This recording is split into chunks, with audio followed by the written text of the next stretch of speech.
Hello dear student, नमस्कार भाई सभी को। कैसे हैं आप लोग? एक बार जल्दी से कमेंट करते हैं। मेरी वॉइस क्लियर आ रही है आप लोगों के पास? सब कुछ बेहतर क्लियर है? अगर शुरुआत करें क्लास की। नैन्सी, विद्युत, स्वामी, तन्मय, एवरीवन। चलिए नमस्कार भाई सभी को, राम राम, राधे राधे, वालेकुम अस्सलाम। शुरुआत करेंगे भाई आज की क्लास की। आज की क्लास में हम बात करने वाले हैं ब्रांचेज ऑफ इकोनॉमिक्स के बारे में। यानी इकोनॉमिक्स की जो बेसिक इंफॉर्मेशन है ना, ये उसी का एक पार्ट अपने आप में है।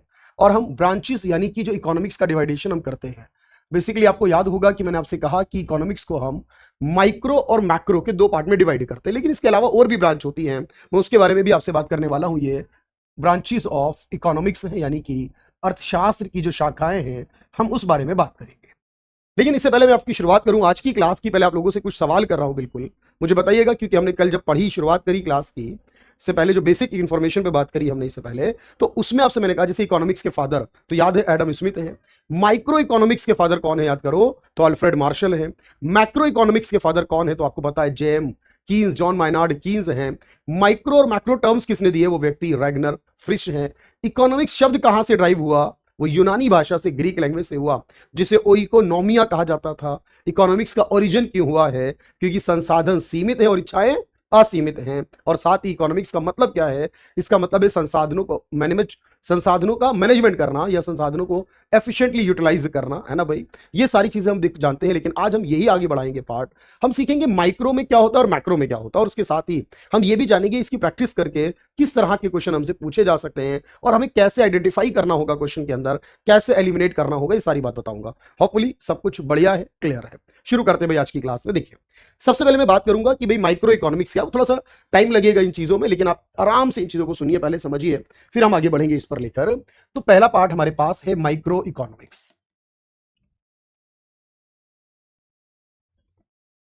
जिसे हम व्यष्टि कहते हैं हिंदी में, या सूक्ष्म भी कहते हैं एक्चुअल में, व्यष्टि या सूक्ष्म अर्थशास्त्र। एक जनरल पॉइंट ऑफ व्यू से अगर मैं आपसे पूछूं कि बताओ माइक्रो किसे कहते हैं, किसी भी ना छोटी चीज को माइक्रो कहा जाता है, छोटी चीज। अब छोटी क्या चीज है, देखो यहां पर जब हम कोई भी स्टडी करते हैं एट इंडिविजुअल लेवल, यानी इकोनॉमिक्स का कोई एस्पेक्ट है जिसको हम इंडिविजुअल लेवल पर डिस्कस करते हैं। इंडिविजुअल का मतलब है किसी एक के बारे में, छोटे के बारे में, एट इंडिविजुअल लेवल, यानी हिंदी में कहूं तो व्यक्तिगत स्तर पर अध्ययन, व्यक्तिगत स्तर पर अध्ययन।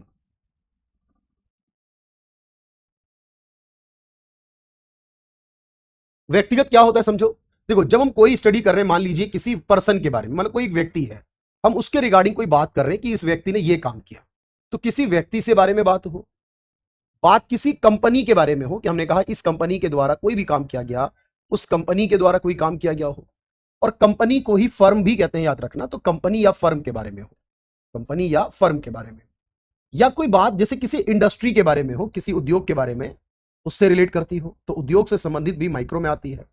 या बात किसी प्रोडक्ट के बारे में हो, किसी वस्तु के बारे में हो, तो उस प्रोडक्ट से रिलेटेड, उस वस्तु से रिलेटेड जो होगा वो भी माइक्रो में होगा। समझना बात को ध्यान से, क्योंकि क्वेश्चंस की प्रैक्टिस मैंने कहा आपको कराऊंगा लास्ट क्लास की तरह, उससे चीजें और बेहतर हो जाएंगी। यानी किसी व्यक्ति के बारे में, कंपनी के बारे में, इंडस्ट्री के बारे में, या किसी प्रोडक्ट के बारे में अगर इंफॉर्मेशन दी गई है तो वो माइक्रो का पार्ट माना जाएगा। अब देखिएगा, जैसे एग्जाम्पल के लिए मैं कहूं, हम किसी प्रोडक्ट की डिमांड और सप्लाई की बात करते हैं। जब हम कहते हैं ना कोई भी प्रोडक्ट है उसकी डिमांड की बात करें, डिमांड को हिंदी में मांग कहते हैं। लेकिन याद रखना, जब हम डिमांड का एनालिसिस करते हैं तो डिमांड कौन करता है, जैसे आप और मैं, हम अगर कोई सामान खरीदने लगे तो डिमांड हो गई वो। लेकिन हम हैं कौन एक्चुअल में, हम दोनों कंज्यूमर है। जब जब कोई सामान खरीदेंगे, जब कुछ बेचेंगे, तो हम दोनों प्रोड्यूसर हैं।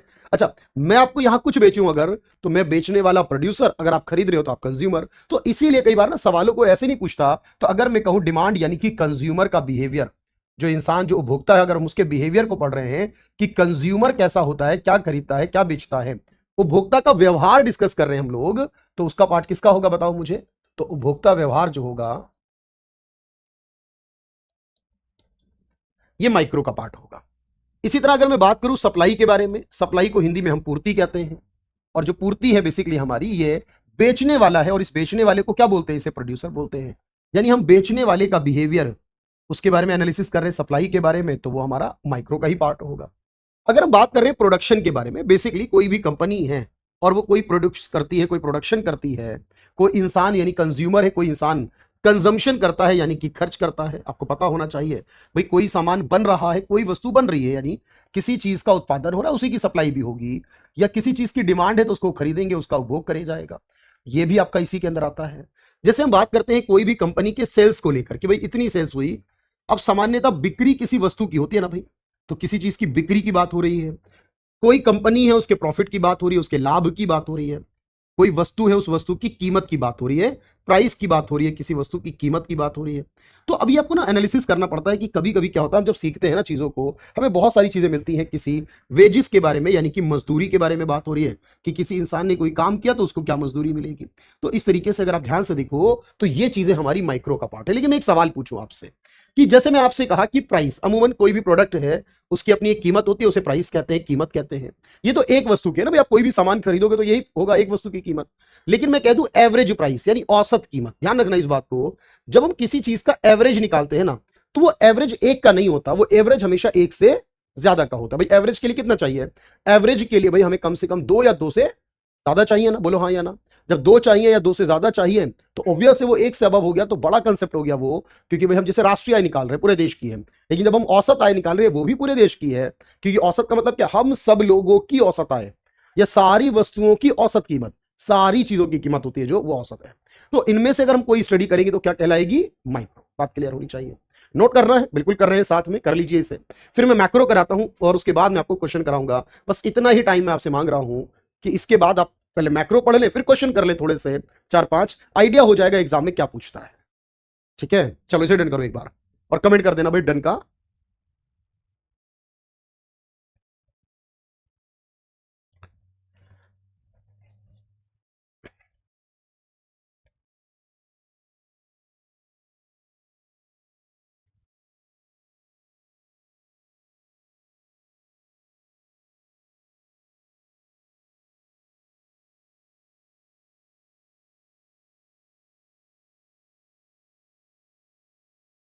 चलिए अब मैं आगे बताता हूं, अगला वाला समझिए पहले, मैक्रो इकोनॉमिक्स क्या है। देखिए जब हम बात मैक्रो की करेंगे, क्योंकि इसमें थोड़े ज्यादा ऑप्शंस हैं हमारे पास, देखेंगे भाई मैक्रो इकोनॉमिक्स यानी हिंदी में इसे कहते हैं समष्टि या व्यापक अर्थशास्त्र। समष्टि यानी कि ज्यादा चीजों को जोड़कर पढ़ें, समष्टि या व्यापक अर्थशास्त्र। देखिए भाई, जब हम बात करते हैं ना, कोई भी स्टडी करते कलेक्टिवली, मतलब बहुत सारे चीजों के बारे में, यानी इकोनॉमिक्स के कोई भी चीज की स्टडी की जाती है, स्टडी एट, अब यहां तो कुछ शब्दों का ध्यान रखना है, कोई भी कलेक्टिवली बात हो रही है, यानी कलेक्टिव का मतलब एक से ज्यादा हो, कलेक्टिवली, एंटायर, हॉल, हॉल मतलब बहुत सारी चीजें ना, एग्रीगेट, इनमें से कोई भी शब्द आ जाए हमारे पास, मैं हिंदी बताता हूं आपको, समझना भाई, इनमें से जब हम किसी भी लेवल पर स्टडी करें, वो स्टडी क्या कहलाती है? चलिए, तो आप कहेंगे सर अगर हम बात कर रहे हैं सामूहिक या समग्र या संपूर्ण स्तर पर अध्ययन करें, तो ये जो चीजें होंगी जो सबके बारे में एनालिसिस करती हैं, ये चीजें देखो मैक्रो का पार्ट। अब जैसे एग्जांपल के लिए मैंने कहा कोई ऐसी बात हम कर रहे हैं जो बात हमारे सोसाइटी को अफेक्ट करती है, यानी सोसाइटी की कोई बात है। अब सोसाइटी यानी समाज में तो बहुत सारे लोग रहते हैं ना भाई, समाज में एक इंसान तो नहीं रहता ना, बताओ मुझे, बोलो हाँ या ना, बोलो भाई, समाज में तो बहुत सारे लोग हैं ना, एक से ज्यादा कई सारे लोग हैं। अच्छा, बात करूं किसी कम्युनिटी के बारे में, किसी समुदाय के बारे में, कोई भी समुदाय आप लेंगे तो बहुत सारे लोगों से समुदाय बनता है। किसी समुदाय विशेष की बात अगर हम कर रहे हैं, मान लीजिए हम बात कर रहे हैं किसी स्टेट के बारे में, किसी राज्य के बारे में, राज्य वर्ड किसी राज्य तो है ही हमारे जैसे देश में, और या किसी राष्ट्र के बारे में, किसी नेशन के बारे में, देश के बारे में, राष्ट्र के बारे में बात कर रहे हैं, तो ये जो चीजें होती है ना, जब हम इस लेवल पे स्टडी कर रहे होते हैं, वो अपने आप किसका पार्ट बन जाती है? वो मैक्रो का पार्ट बन जाती है। जैसे एग्जांपल के लिए समझना, मैंने कहा एग्रीगेट डिमांड। अब आप कहेंगे सर एग्रीगेट का मतलब है कोई चीज की डिमांड पूरे देश की मिलाकर की जाए, जब सबकी मिलाकर की जाएगी तो उसके लिए क्या वर्ड इस्तेमाल होगा? एग्रीगेट डिमांड, यानी कि उसके लिए वर्ड इस्तेमाल होगा समग्र मांग। एग्रीगेट डिमांड, समग्र मांग।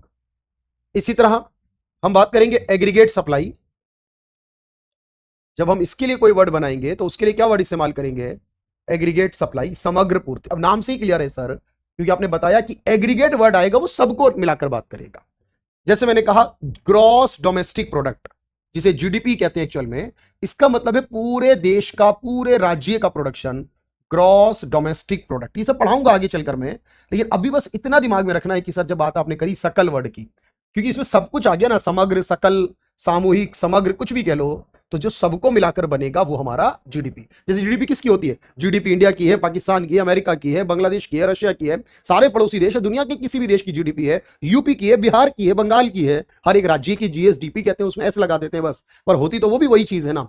जैसे नेशनल इनकम है, राष्ट्रीय आय है। अब राष्ट्रीय आय का मतलब है पूरे देश की आय, बेसिकली जीडीपी से रिलेट करती है शब्द, थोड़ा सा डिफरेंस हो सकता है। तो राष्ट्रीय आय हमारे पास है, नाम से ही क्लियर है, राष्ट्र की आय।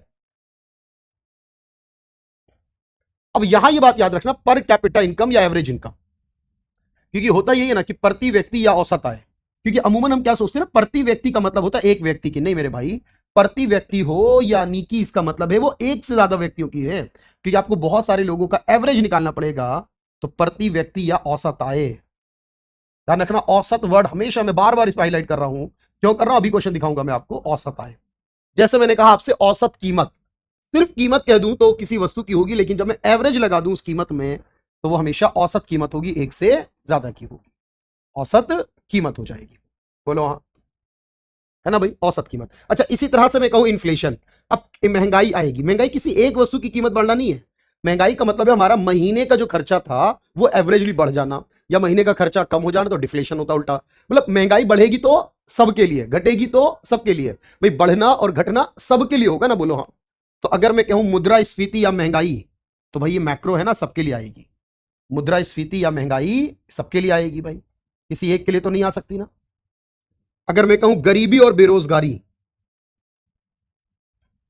पॉवर्टी हो, अनएम्प्लॉयमेंट, मतलब रोजगार या बेरोजगारी, बात तो एक ही है ना भाई। अब मैं कह रहा हूं इतने अमीर है इतने गरीब हैं, तो अमीरी और गरीबी, तो जो गरीबी है निर्धनता है, या जो रोजगार या बेरोजगारी है, या जैसे मैं कहूं इकोनॉमिक ग्रोथ एंड डेवलपमेंट, क्योंकि जब हम ग्रोथ कहते हैं ना, उसका मतलब हमारी इकोनॉमी की, मैंने क्या बताया था लास्ट टाइम पहली क्लास में, क्या पढ़ रहे थे हम, इकोनॉमी हमारा भारत है। अब भारत का विकास हो रहा है, तो भारत तो देश हो गया ना, और देश किसमें आता है, बोलो भाई, देश किसमें है, मैक्रो में है। तो इसीलिए इकोनॉमिक ग्रोथ और डेवलपमेंट टर्म अगर हम लेते हैं, आर्थिक समृद्धि व विकास अगर शब्द लेते हैं, तब ये क्या हो जाएगा भाई। देखो ये करना बहुत जरूरी होता है, कोई भी एग्जाम दो, बेसिक करना, ये बेसिक का ही एक पार्ट है। हम इसको अलग चैप्टर कह लें ना कहें, टॉपिक बना दे, कुछ भी कर ले, उससे फर्क नहीं पड़ता, कंटेंट का होना जरूरी है।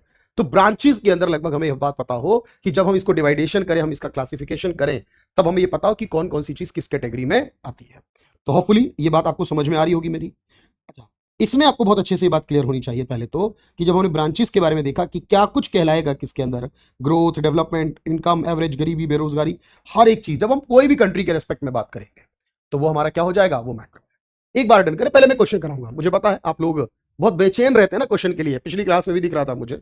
चलिए मैं क्वेश्चन कराऊंगा इसके लिए, लेकिन मैं आपसे कहूंगा पॉइंट को बहुत ध्यान से देखना। नोटबुक आपके पास अभी है, अभी शुरुआत करी हमने क्लास की, उसको आप पहले फोकस करिएगा पूरा, और उसके बाद क्वेश्चन को करके आंसर कीजिएगा मुझे। जहां पर भी क्वेश्चन पढ़ते समय बहुत ध्यान से देखना होगा सवाल में क्या कहा गया। जैसे इस सवाल को पढ़िए आप मेरे साथ, क्या कह रहा है, निम्नलिखित में से कौन सी अर्थशास्त्र की वह शाखा है जो, हाईलाइट कर देता हूं, जो पूरे समुदाय, एक राष्ट्र, पूरा देश मतलब एक क्षेत्र, संपूर्ण विश्व की अर्थव्यवस्था के प्रदर्शन, संरचना, व्यवहार, सबकी बात कर रहा हूं। लेकिन सवाल क्या था, जब आपने कहा सर पूरे समुदाय, यहीं पर पहला वर्ड में क्लियर आंसर हो गया मेरा। जब मैंने कह दिया economy of the entire, economy of the entire community, सबकी बात हो गई, क्या होगा, जो सबकी बात होगी वो मैक्रो होगा भाई, जो एक की बात होती है तो माइक्रो होता है। सवाल है मैक्रो इकोनॉमिक्स किससे जुड़ी होगी, मैक्रो मतलब मैक्रो का मतलब बड़ा है, ज्यादा है, सबका बात हो रही है, इस तरह से देखो जरा, ऑप्शन आपके सामने है। हिंदी में भी उन्होंने देखो मैक्रो इकोनॉमिक्स लिख कर दिया, कई बार हिंदी के शब्द इंग्लिश से ही मैच कर जाते हैं, उससे कोई फर्क नहीं पड़ता, इसे हम मैक्रो कहें, समष्टि कहें, व्यापक कहें, कोई फर्क नहीं पड़ता ना। क्या लगता है आपको, प्राइस ऑफ इंडिविजुअल गुड्स, ये हो सकता है क्या, इंडिविजुअल तो एक होता है ना, इंपॉर्टेंट रेदर देन ट्राइबल, मतलब जो अच्छे नहीं है उनकी बात करना, उससे इंपॉर्टेंट की बात। हाउ इंडिविजुअल मार्केट, एक बाजार कैसे चल रहा है, एक बाजार, the economy as a whole, word आ गया देखो, मैंने कहा ना ढूंढना पड़ा मुझे, होल वर्ड, मैंने कहा पूरी इकोनॉमी को एज ए होल, संपूर्ण, समग्र, सबकी बात हो गई। तो जब सबकी बात हो गई तो मैक्रो है, बोलो है ना मैक्रो, बताओ मुझे। कौन सा व्यापक आर्थिक मुद्दा यानी मैक्रो इकोनॉमिक्स है? फिर से मैक्रो पूछा है लेकिन ऑप्शन बदले हुए हैं हर बार। अब की बार बताओ जरा मैक्रो क्या? बिल्कुल सही आंसर आने चाहिए भाई, बिल्कुल सही। अब की बार मैक्रो क्या है? बाजार पर सरकारी नियंत्रण। देखो जहां कंफ्यूज हो ना अभी रुक जाओ, आपको लग रहा है मतलब लिटिल बिट इधर उधर हो रहा है, थोड़ा सा रुको, अगला ऑप्शन देखो। मतलब पहले चारों देख लो फिर कॉन्फिडेंस होकर बताओ सबसे इंपॉर्टेंट क्या हो सकता है। जहां श्योरिटी रुक रही है, कम हो रही है, मतलब पता नहीं सही है गलत है तो रुक जाओ, आगे चलो। कि कौन से कारक ऑटोमोबाइल की कीमत, सॉफ्टवेयर उद्योग, उद्योग एक होता है ना भाई, उद्योग क्या है भाई? उद्योग तो माइक्रो है ना, कोई भी चीज की ऑटोमोबाइल या उसकी किसी भी कीमत माइक्रो है। आप इसमें कंफ्यूज होगी सर सरकार, लेकिन टोटल एम्प्लॉयमेंट नेशन वाइड, देश भर में। अब पूरा देश क्या होता है बताओ? पूरा देश मैक्रो होता है, पूरा देश मैक्रो होता है सर। जरा देखो कौन सा मैक्रो इकोनॉमिक प्रॉब्लम है? मैक्रो इकोनॉमिक है, फिर से मैक्रो पूछा है, फिर ध्यान लगाओ, फिर सोचो।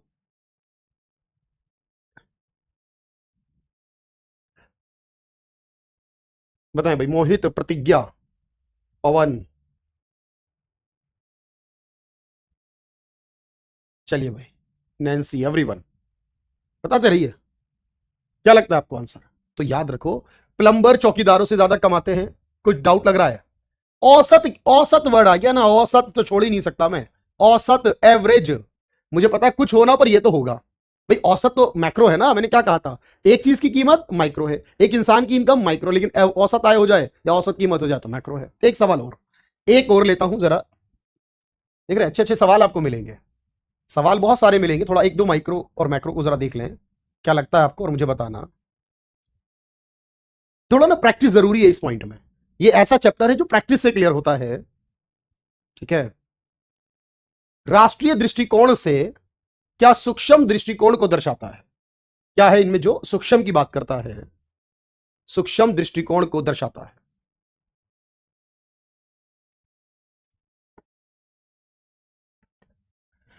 इन्फ्लेशन तो क्या है बताओ? मैक्रो होता है ना इन्फ्लेशन, महंगाई तो सबके लिए बढ़ती घटती है।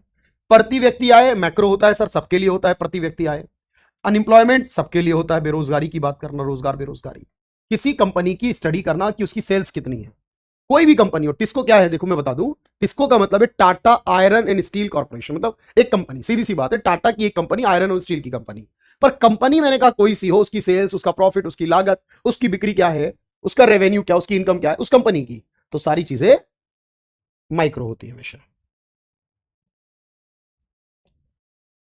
एक और लेते हैं, चलिए अच्छा सा, एक और लेते हैं अच्छा सा, आप बताओ जरा।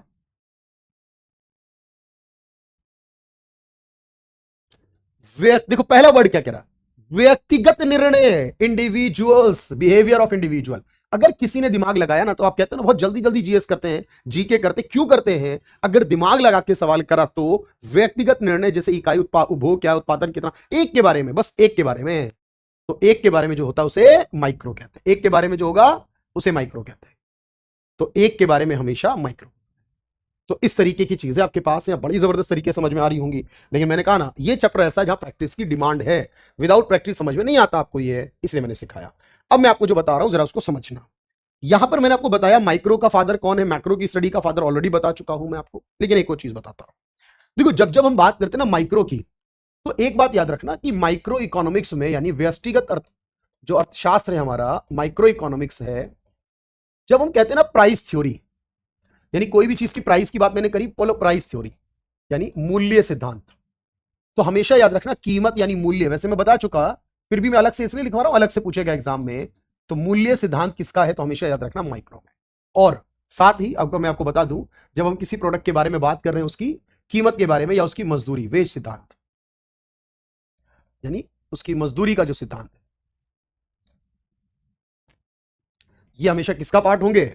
माइक्रो का। लेकिन इसी तरह से अगर मैं आपसे बात करूं कि कुछ चीजें हमारी मैक्रो में आती हैं, जो मैक्रो का पार्ट है, मतलब इस तरीके से पूछेगा एग्जाम में, मान लीजिए आपसे सवाल ये करेगा इनकम थ्योरी, जो आय के बारे में, देखो राष्ट्रीय आय हो या आपकी प्रति व्यक्ति आय हो, आय थ्योरी जो है, आय सिद्धांत जो है, इनकम थ्योरी जो आय सिद्धांत है, ये हमेशा किसका पार्ट होगा? ये मैक्रो का पार्ट होगा, याद रखना। इसी तरह से अगर मैं बात करूं एम्प्लॉयमेंट थ्योरी, रोजगार सिद्धांत, मैंने कहा रोजगार, बेरोजगारी हमेशा किसका पार्ट होंगे? एम्प्लॉयमेंट थ्योरी यानी रोजगार सिद्धांत है, तो ये भी मैक्रो का यानी कि समष्टि का होंगे। और एक लास्ट ग्रोथ थ्योरी। जब जब हम ग्रोथ या डेवलपमेंट की बात करते हैं, समृद्धि की, विकास की, तो वो हमेशा किसका पार्ट होगा? तो समृद्धि या विकास की बात मैक्रो में होगी। तो इस तरह से अगर आप ध्यान दोगे तो आपको ये समझ में आएगा कुछ चीजों की स्टडी माइक्रो में और कुछ की मैक्रो में, उसके कुछ वर्ड बन जाते हैं। ये सारे वर्ड हम ऑलरेडी लिख चुके हैं, देखो भाई। तो इसे आपने हिंदी में भी समझ लिया, इंग्लिश में भी। मैं आपको एक और सवाल देता हूं, चलो थोड़ा सा आज क्लास सवालों पर ज्यादा रहेगी। एक सवाल दे रहा हूं, ध्यान से देखना और उसे करके बताना। जैसे कि ये सवाल पूछा गया हमसे कि price theory is also known, price theory क्या कहलाती है, या प्राइस थ्योरी का संबंध किससे होगा? जब जब हम बात प्राइस की करेंगे, प्राइस थ्योरी की करेंगे, तो इसका संबंध किससे होगा आपको ये बताना है। प्राइस थ्योरी यानी मूल्य सिद्धांत जो है वो किससे रिलेट कर सकता है?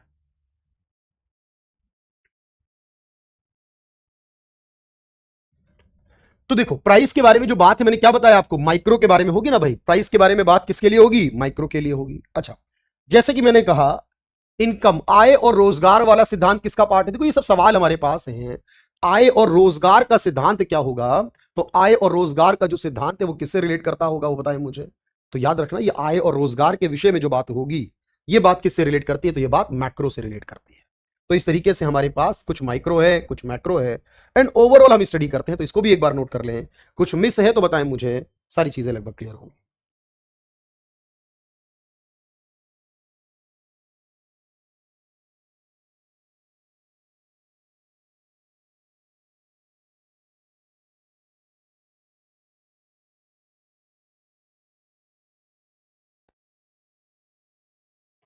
चलो भाई, बात पूरी तरह समझ में आ रही हो तो यस कहना। अच्छा, एक और ब्रांच समझ, देखो हम क्या करना होता है ना, कभी कभी ना, देखो ऐसा तो नहीं कि एग्जाम में वो हमेशा एक जैसा ही रखता है चीजों को, कई बार कुछ चीजों में बदलाव करता है। मैं आपको एक बात और समझाऊं। जैसे आपने ये पढ़ा कि हमारे पास ये दो चीजें हैं, ऐसी एक दो इकोनॉमिक्स और है। देखो हमारे पास एक इकोनॉमिक्स आती है जिसे हम कहते हैं पॉजिटिव इकोनॉमिक्स, और एक आती है जिसे कहते हैं नॉर्मेटिव इकोनॉमिक्स। अब ये पॉजिटिव क्या है और ये नॉर्मेटिव क्या है, और इनसे क्या सवाल बन सकता है, और एक इसके अलावा और है जिसे एनवायरमेंटल भी कहते हैं। पहले मैं आपको समझा दूं। देखो मेरे भाई, याद रखना, एक होती है जो पॉजिटिव इकोनॉमिक्स, इसमें क्या होता है कि जब हम बात करते हैं ना कि देश में क्या है, जैसे एग्जांपल समझना, जब मैं कहता हूं ना क्या है, अब क्या है का क्या मतलब है बताओ? इसका मतलब है क्या है देश में, और एक मैं बोलता हूं क्या होना चाहिए। अब जरा समझना ध्यान से, क्या होना चाहिए। जब मैं कहता हूं क्या होना चाहिए, यानी वो उस स्थिति जो है नहीं अभी, बट हम चाहते हैं कि ऐसी सिचुएशन हो, आइडियल सिचुएशन हो। यानी सर क्या है का मतलब ये रियलिटी है, रियल है, और क्या होना चाहिए ये हमारा आइडियल है कि ऐसा चाहते हैं हम हो।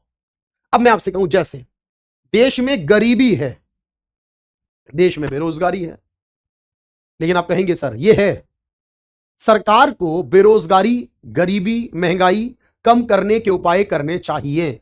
अब ऐसा करना किसको चाहिए? सरकार को चाहिए।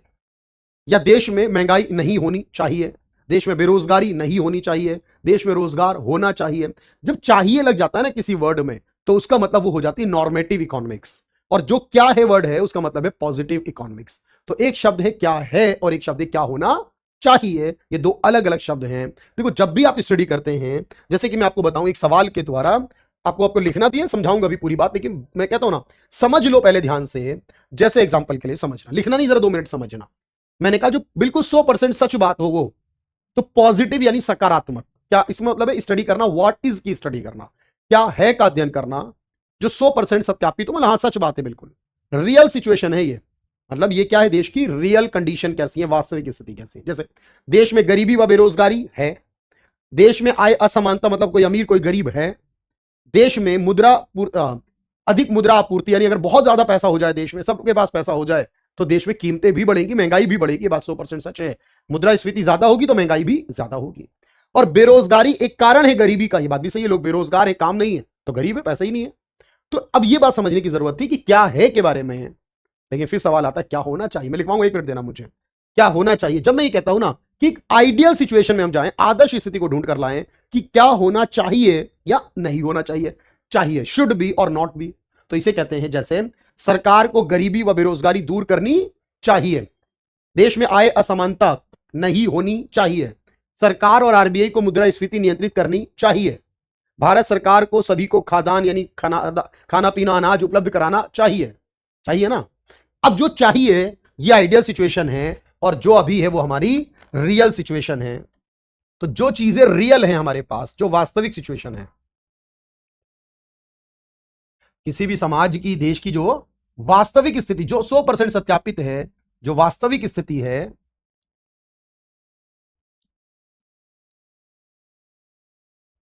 वो क्या है, और जो आइडियल सिचुएशन है, आदर्श स्थिति है, जो हम सोच रहे हैं कि ऐसा हो जाए तो क्या होना चाहिए की बात है।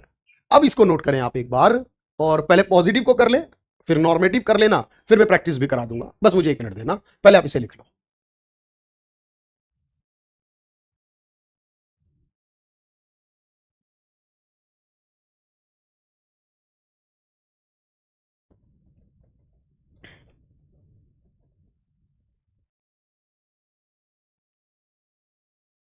भाई लिख के डन का कमेंट कर देना।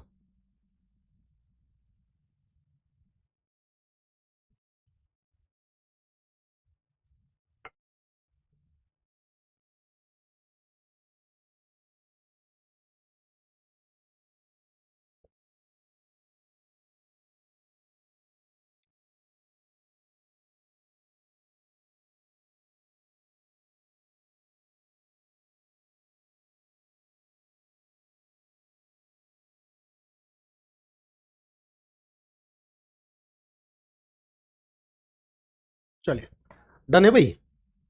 बाकी लोगों का भी अच्छे से समझ में आ रही है ना बात प्रॉपरली? एक एक point with practice, overall practice भी हम देख रहे हैं साथ साथ, और भी करते रहेंगे बीच बीच में जरूरत के हिसाब से। तो जब भी हम बात करें क्या है, मतलब जो बिल्कुल परफेक्ट कह दिया आपने ऐसा है ही, मतलब जिसमें कोई डाउट नहीं है।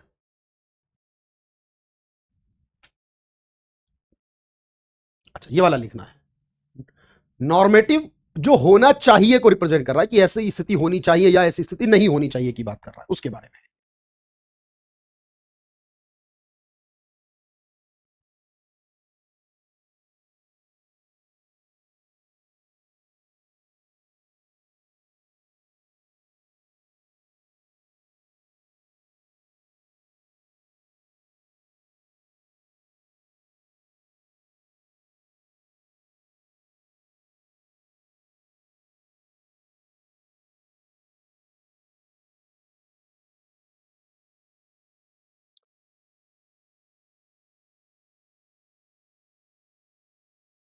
तो जहां भी शुड आ जाए या ऑट भी वर्ड यूज करते, ओ यू जी एस, ना ऑट टू बी या शुड बी, तो वो सारा हो जाएगा।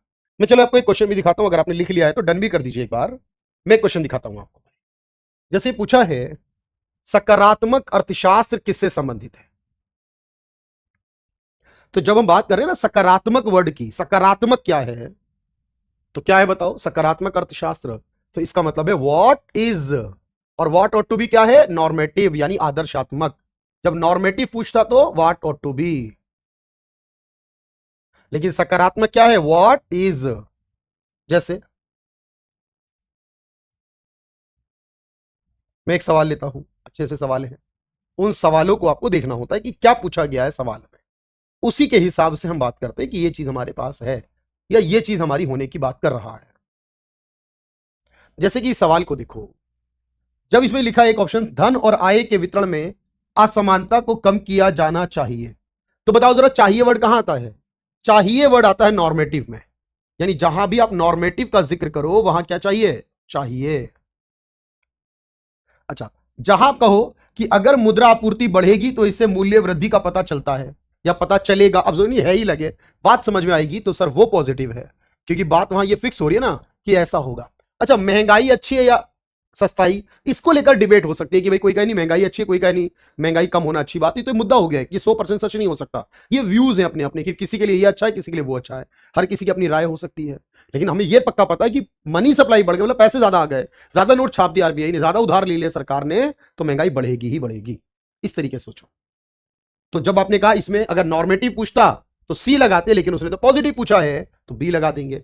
ऐसे करके सवाल जब बनते हैं मेरे भाई, तो ये सवाल बड़े जबरदस्त होते हैं अपने आप में, और ये सीखने पड़ते हैं। ऐसा नहीं है कि एक दिन में कुछ हो जाएगा, अगर रह गया तो मैं लिखवा देता हूं, कोई बात नहीं भाई, आप इसे करो। देखो, क्लास की लेंथ इंपॉर्टेंट नहीं है, क्लास का कंटेंट इंपॉर्टेंट है, मैं बार बार कहता हूं।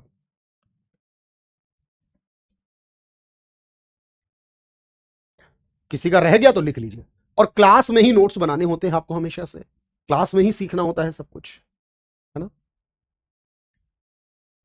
एक लास्ट बात और है, देखो एक आता हमारे पास एनवायरमेंटल इकोनॉमिक्स। देखो अभी मैं बात समझना इसको, एनवायरमेंटल इकोनॉमिक्स क्या है।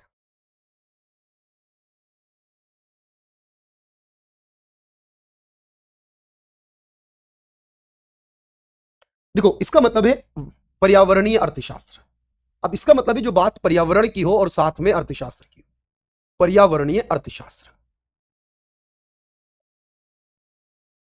जैसे एग्जांपल के लिए समझना, जब हम कोई भी इकोनॉमिक एक्टिविटी करते हैं, कोई भी काम करते हैं, मान लीजिए कोई किसान खेती कर रहा है, अब वो खेती में क्या कर रहा है, केमिकल डाल रहा है, किसान है, फर्टिलाइजर यूज कर रहा है, तो खेती तो हो रही है, उत्पादन, ये इकोनॉमिक्स है, खेती उत्पादन आए पैसा, लेकिन उससे हमारी मिट्टी की क्षमता खत्म हो रही है केमिकल डालने से, तो वो क्या है, एनवायरमेंट है।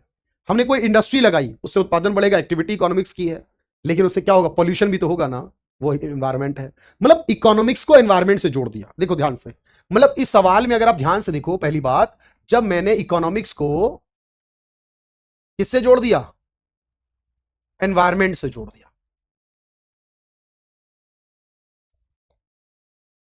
जब मैंने क्या कहा, मैंने कहा कोई भी बात हमारी आर्थिक हो, अर्थशास्त्र के विषय में हो, आर्थिक गतिविधि हो कोई, और साथ में उसको पर्यावरण से जोड़ दिया जाए।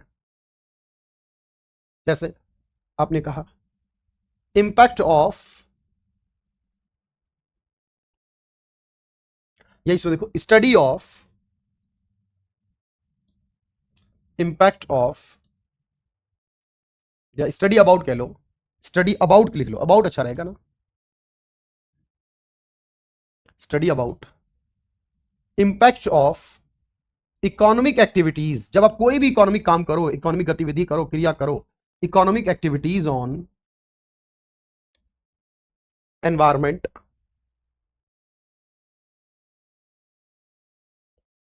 यानी पर्यावरण पर, हमारे जो नेचुरल रिसोर्स है उन पर।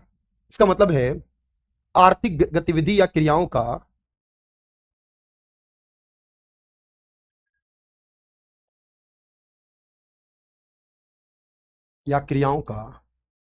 पर्यावरण पर पड़ने वाले प्रभाव। तो अगर हम देखो यहां पर ये पढ़ें, ये समझें कि क्या प्रभाव पड़ते हैं हमारे एनवायरमेंट पर, हमारी इकोनॉमिक एक्टिविटीज के, तो उसका स्टडी करना, उसके बारे में अध्ययन करना है, इसलिए प्रभाव का अध्ययन करना, इसे हम एनवायरमेंटल इकोनॉमिक्स का पार्ट मानेंगे, इसको एनवायरमेंटल इकोनॉमिक्स में रखेंगे। अब बताइए कि बात पूरी तरह समझ में आ गई। तो आज हमने पढ़ा है micro, macro, positive economics, normative economics और एनवायरमेंटल। आपके लिए ये 5 टाइप की जो इकोनॉमिक्स हैं, जो 5 ब्रांचें हैं ना इकोनॉमिक्स की, काफी है, इनफ है, आपका कोई सवाल इसके बाहर नहीं जाएगा। तो आज हमने कंटेंट क्लास विद प्रैक्टिस भी करी है और हर एक सवाल आपका समझ में आ गया होगा। एक बार अपने वैल्यूएबल कमेंट करते हैं जरूर, और मैंने कहा है आपसे इसी तरह हम पढ़ेंगे, सीखेंगे, समझेंगे, हम एक बार करेंगे, बेहतर करेंगे, बार बार आने की, बार बार किसी काम को करने की हमें जरूरत नहीं होनी चाहिए। ठीक है, तो अगर आप इन सब चीजों को करते हुए चलोगे, परफेक्ट तरीके से करोगे ना, तो सारी चीजें होती रहेंगी अपने आप। ठीक है, तो आज के लिए इतना ही रखते हैं, मिलते हैं अगली क्लास में फिर। Thank you everyone, thank you so much, thank you.